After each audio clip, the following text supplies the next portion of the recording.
Hello, and welcome to this Cardiff University webinar.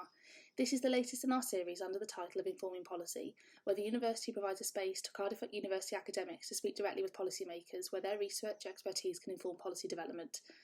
Today's webinar looks at young carers, investigating the wider spectrum to support and identify those with problematic responsibilities.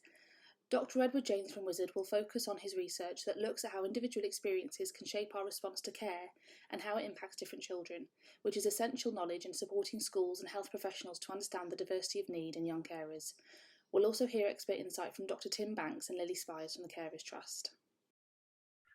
Thank you for coming to the seminar, and thank you for the introduction and the invitation to speak as well. So, as Jen has said, I'm Dr. Ed James. I work in Cardiff University, and this is a seminar on young carers investigating the wider spectrum to better support and identify those with problematic responsibilities. Just to give a very brief run through of how this presentation will work. So I'll give a little bit of context on the different approaches to studying young carers. So we have the focus on substantial roles, and then we have the focus on the wider young carer spectrum.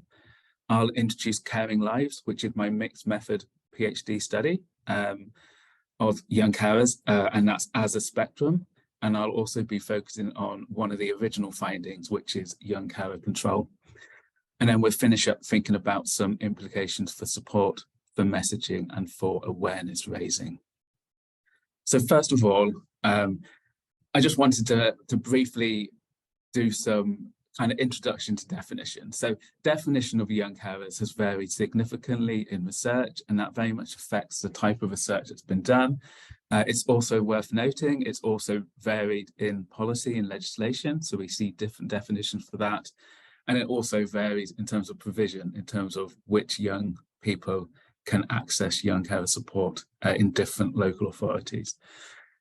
However, there are typically 4 attributes that we do see in most definitions. It is just the specifics that can vary. So, for example, just to think about the first one, and age, pretty much all definitions of young carers in research includes age. It just includes sometimes a different age, basically.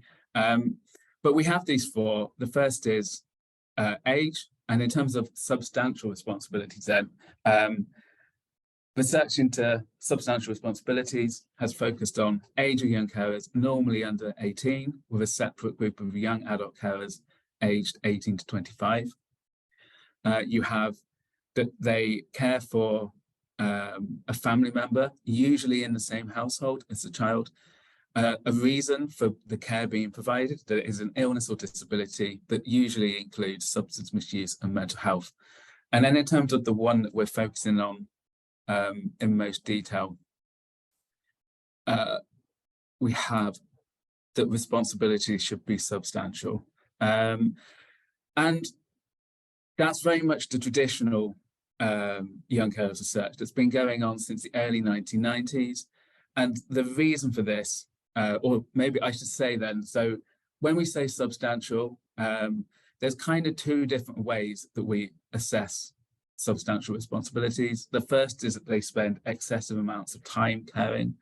The second is that the type of tasks that they undertake include things that normally would be seen as inappropriate for a child, such as toileting, such as giving injections maybe. And because of the challenges of identifying what is often a hidden population due to things like stigma, the bulk of this research works with young carers projects because that gives access to a group of young people that are known, that are identified as young carers. And just to think about some of the impact that this work has found, I'm not going to run through all of these in detail. We have this central impact that young carers struggle to balance their caring role with things like education, with social opportunities. And then that affects attendance and achievement in school, and also amount of personal and social time. But then there's also a number of knock-on impacts on mental health as well. It's worth noting there are also positives in terms of life satisfaction from helping someone, from helping a family member. And there's also a range of what we call psychosocial skills, things like maturity, helpfulness, friendliness. But the issue of this is that this knowledge of impact reflects those young carers that access projects. And increasingly, there's questions of whether our knowledge of young carers is representative of the whole group and whether we should be seeking to investigate the wider group, basically. So the alternative spectrum approach then looks at the whole population of young carers, and we can compare it to other types of other research areas, maybe most notably, given the topic of young carers, of adult carers. So adult carers are generally seen as a single large population, but a very diverse population. And in accepting that diversity, we also accept that not all adult carers will need to be accessing formal support, or certainly not like the same levels of formal support, that it will vary. We can also compare it to studies of things like alcohol consumption, things like video game use, where we kind of increasingly, we accept that problematic behavior is very much the extreme end of the whole population. But in terms of the alternative spectrum then, 3 of the 4 ways that we define, or attributes that we use for definition, are the same, but the caring level would be any. So any level of caring undertaken by a child, they would be seen as a young carer. So if we accept that, this can help us understand what has been a really wide range of prevalence over the last 30 years. So there's quite a few studies have been done. I've organized them slightly haphazardly, if you like, but left to right by time. And it can help us understand some of the really quite big variances. So all of these figures are for the UK, range from 1988 to 2022. And if we think about it, it's unlikely that this variation from 0.8% up to as high as 17 is due to change in society, and that it all reflects the real prevalence. So the idea that between 1988 and 2004, it increased to 6.2, and then it increases to 12, and then it reduces to 7.9 at the end, this kind of thing. It's unlikely that is what is actually happening in society. But when we think about other reasons, sometimes it's the methods that have been used have been very different. So now we'd look at these 2 early figures before large-scale quant data was available, and we'd say, well, it's probably that the method that was used didn't really suit the job, if you like. We have 2 here, 2.1, 2.6, which are figures for the census, which are asked to adults normally, or at least would normally be filled in by an adult in the household. Maybe might explain why they're quite low. Also worth noting, this is the study that I used in my PhD. So that's a figure for England. And the reason I use that is because I wanted to work with longitudinal data. And at the time that I analyzed it in 2018, this was the only longitudinal work that was available. But generally now, most research accepts that young carers range from 2 to 8%.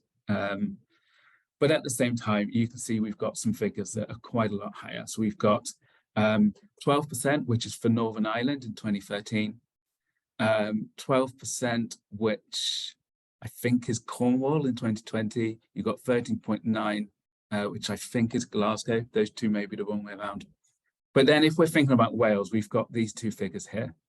And these are from SHRN, which is the School Health Research Network, a project in Decipher, which is Cardiff University's public health research team.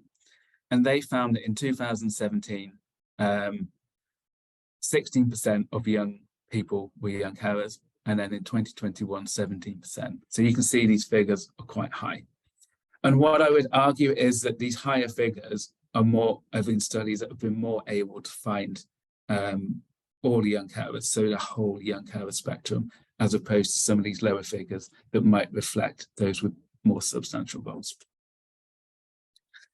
So it's clearly concerning if prevalence is this high, but I think it's also worth noting that there's quite a big caveat here, that these figures of 16, 70% essentially reflect a much more diverse population. So just to kind of demonstrate this, and again, this is using the LSITE data, which found a prevalence of about 6%. So I put here on the bottom axis, you've got time spent caring from 1 hour to 120. And on the side axis, you've got the number of young carers that were providing each hour, if you like. And there was about 750 young people on this. And you can see that 140 care for about 1 hour a week, 160 for about 2 hours. And then it starts to drop quite quickly. So I'd argue that if we, for example, put substantial caring role at 10 hours, we can do some really interesting analysis, basically, that considers those with substantial roles here in the context of those with more manageable roles. So it's basically saying we need to investigate the whole spectrum to be able to understand when caring becomes problematic. So just to think about the caring life study, and so that's my mixed method PhD study that I finished about a year or two ago. I'm now, I should say, on a fellowship, 1-year fellowship that's based in Cascade, and that is about raising awareness of the findings, disseminating the findings, and then also thinking about future research. So Caring Lives, mixed method study of the spectrum and why impacts vary depending on family circumstances and caring role. I'm not going to go through the methods in massive detail, but the quant used 3 waves of data of 12,500 young people. So at age 13, age 14, and age 15, the same group of young people. And I looked at producing 2 prevalence estimates. So an estimate for the whole spectrum and an estimate for those with more substantial roles. And then modeled data, which was basically on those that were young carers versus those that weren't, the amount of time spent caring, and then quite a few mental health variables, as well as demographic stuff like age and gender and ethnicity, and basically modeled all of it to consider the mental health of young carers in the context of non-young carers over time, but also splitting off those with substantial roles and comparing those with substantial roles against all other young people as well. And then the qualitative was very different. So it was a school-based qualitative study where I disseminated information to all pupils. So rather than working with those that were known to the school, information went out to all pupils. And that enabled me to recruit confidentially and then also interview confidentially a wider range of young carers that have traditionally been involved in young carer research.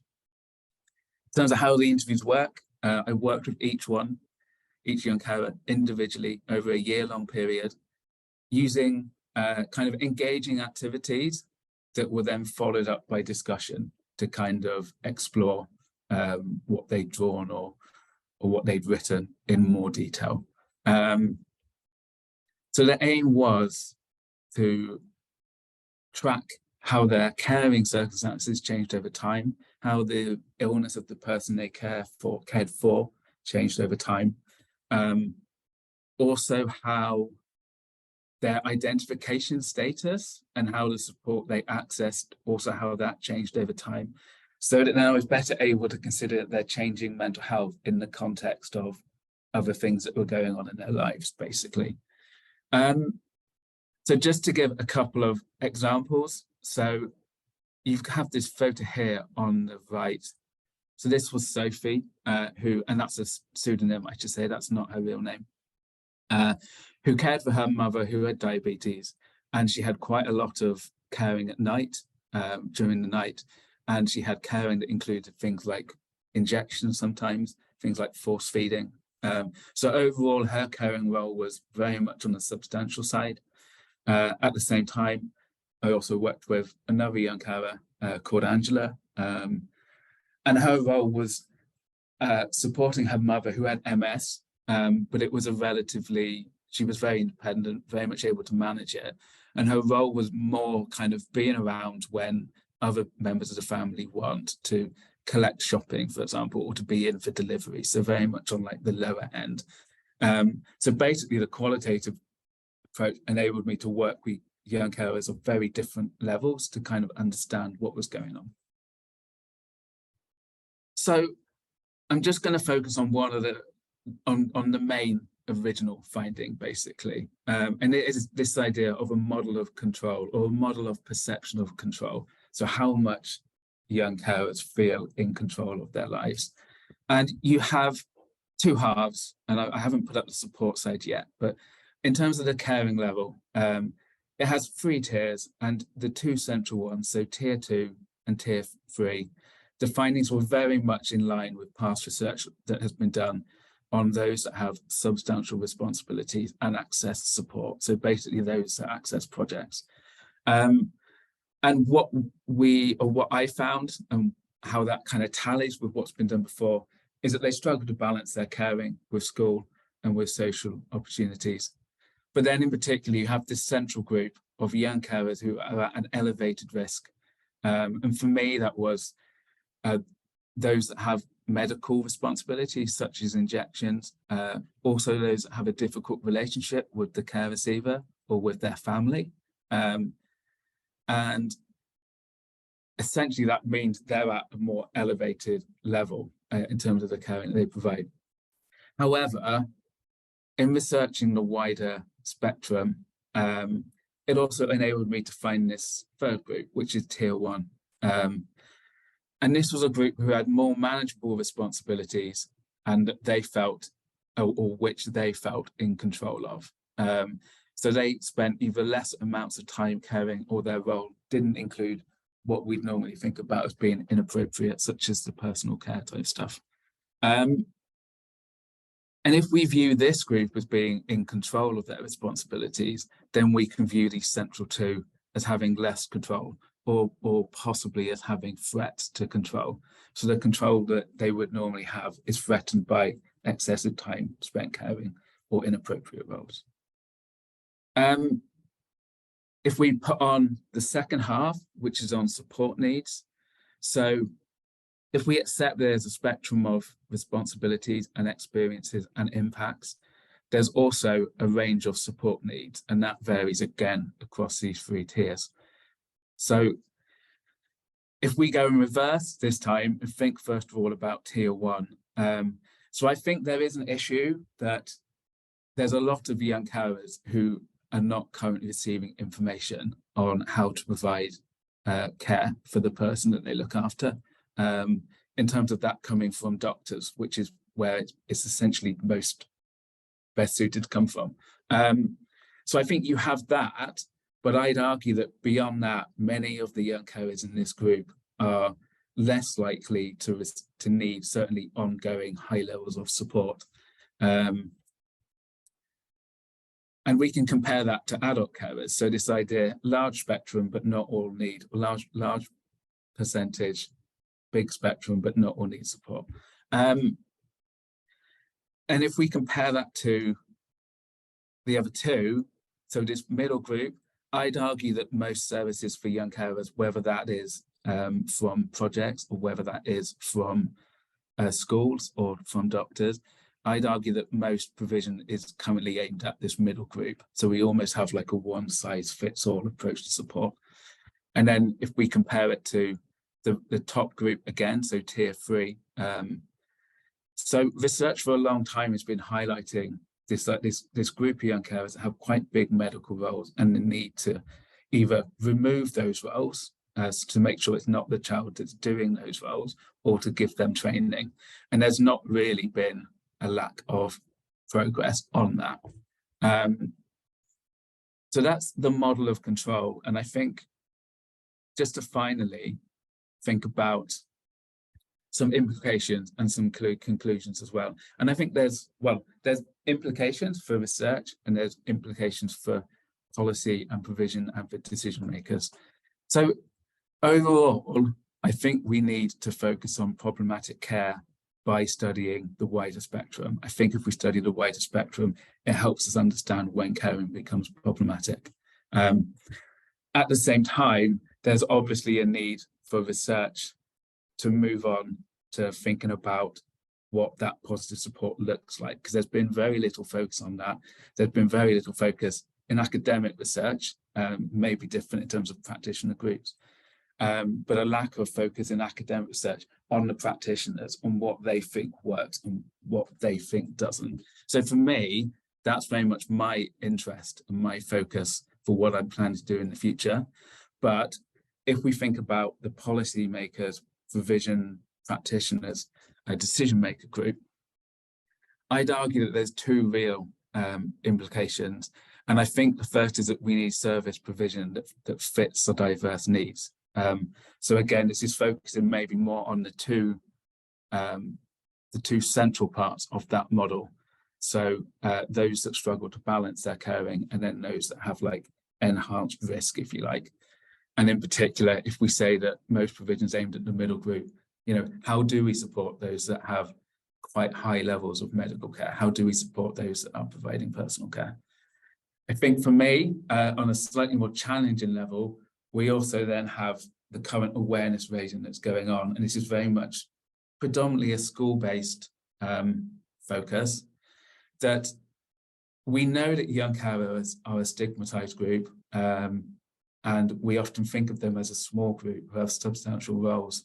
But if that's not reflective of the reality of the group, so by that what I mean is, if we know they're a large group and a more diverse group, what can we do to reduce the stigma? And I'd argue that if we have awareness raising in schools and more publicly as well, that reflects this wider spectrum, that can then act as a foundation for us to focus on the problematic side and hopefully to increase people's change perception of young carers and increase their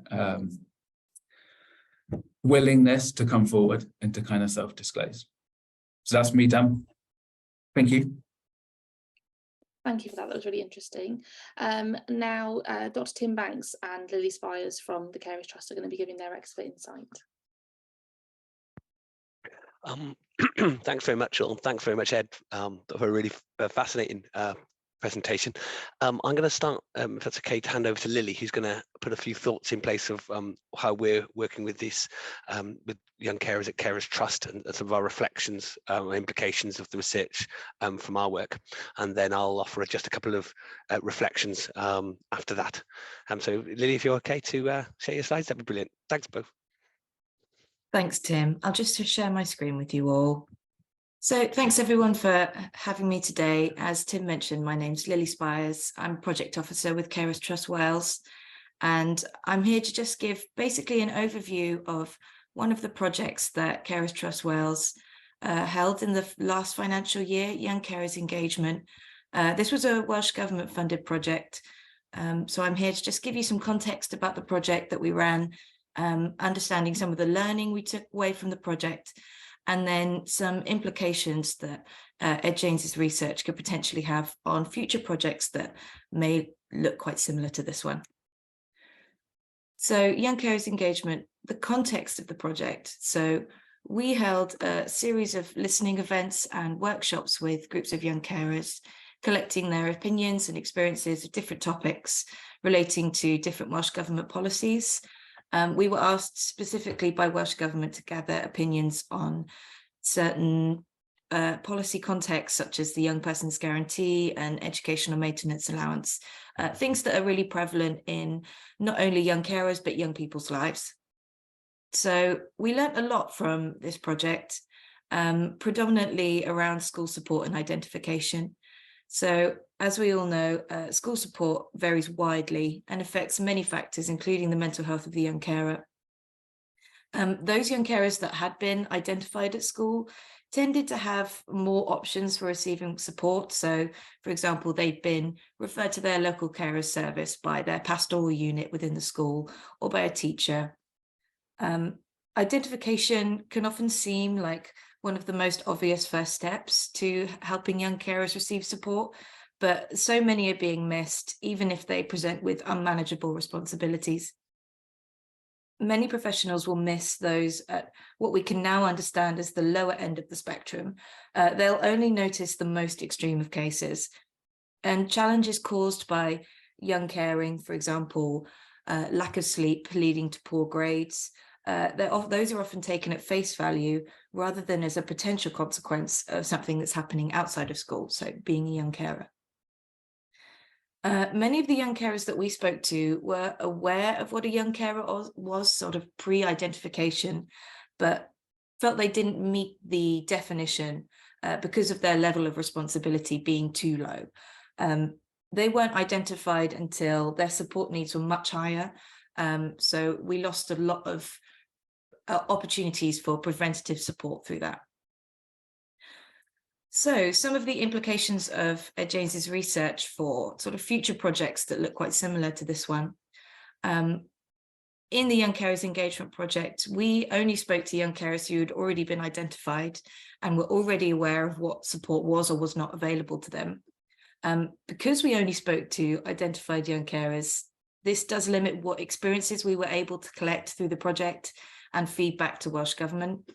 By adopting the spectrum approach for understanding what it means to be a young carer, we might be able to help more young carers to identify themselves to services and receive support, even if it is preventative or informal support. Gaps in provision exist not only in schools, but also amongst other professional groups, including health professionals, pharmacists. There are so many professions that young carers need to interact with on a regular basis and need to be aware of what a young carer is and how to identify them. By adopting this approach, we can disseminate to these professional bodies, not only education staff, but also the other bodies that I've mentioned there, healthcare, pharmacies.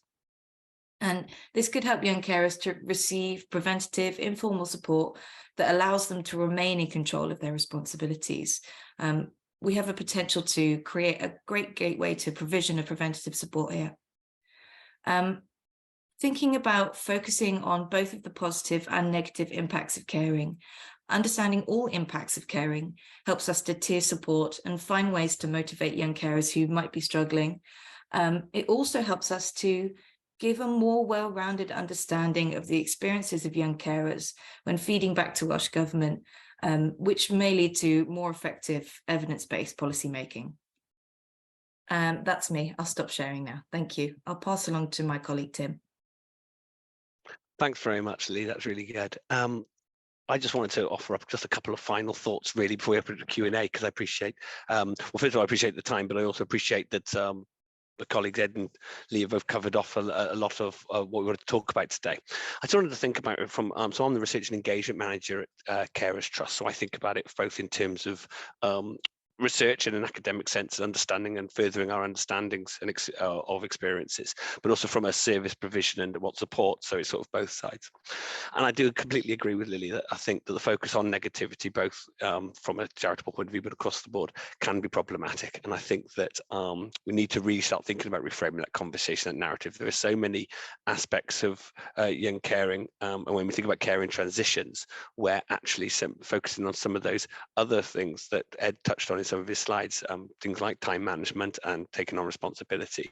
A lot of these sort of softer hidden skills are often something that we can actually work with young carers to in workshops, so that, you know, as a service point of view, we could really help develop their, you know, just from a point of view of employability skills, but also in terms of self-confidence and that kind of thing. Identity is definitely a major issue, and I think that there are additional tiers to some of which have already been said. I mean, or just to reiterate some of the ones I've already said. As Ed pointed out, you know, in the same year we had 17% of carers insured and only 2.1% in the census identifying as carers. Well, that's just reflective of the bigger issue here, that we really need to get a handle on who we're talking to. But as you could see from the slides, we're talking about the bandwidth, the breadth of different types of support that people offer. Identity and self-identities an issue, and that's with all carers, but particularly with young carers, alongside the stigma that can be attached to that.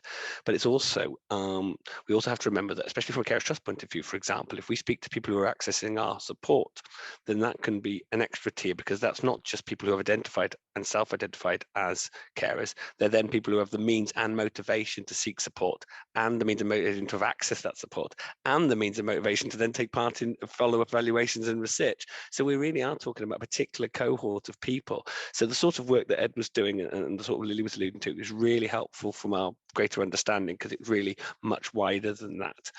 And I don't have too much more to add, other than to say I thought it was really interesting, as both Lily and Ed talked about, with different types of support that we require, and I really like the dartboard of the way that we can think about the different tiers. What I'd be interested in is definitely thinking about how we can offer the appropriate level of support, so that when people move in and out of those tiers, they're receiving something and they're identified. But we must also remember that people can move between them, both in and out, which I'm sure Ed would talk about as well.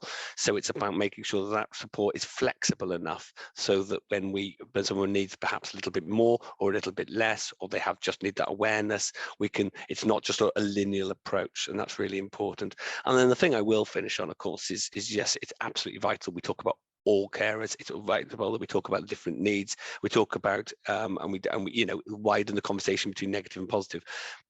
But let's not forget that no matter how small the number, any number of young carers providing a significant amount of inappropriate care is, of course, too many. And I know we all know that, and that's often so we're not, as a collective, we're not saying we're not concerned about that. We absolutely are, but absolutely, as Ed and Lily have both alluded to, being able to understand the wider picture will help all carers, and including those. And that's it from me. Thank you very much indeed. Thank you very much. That was really, really insightful.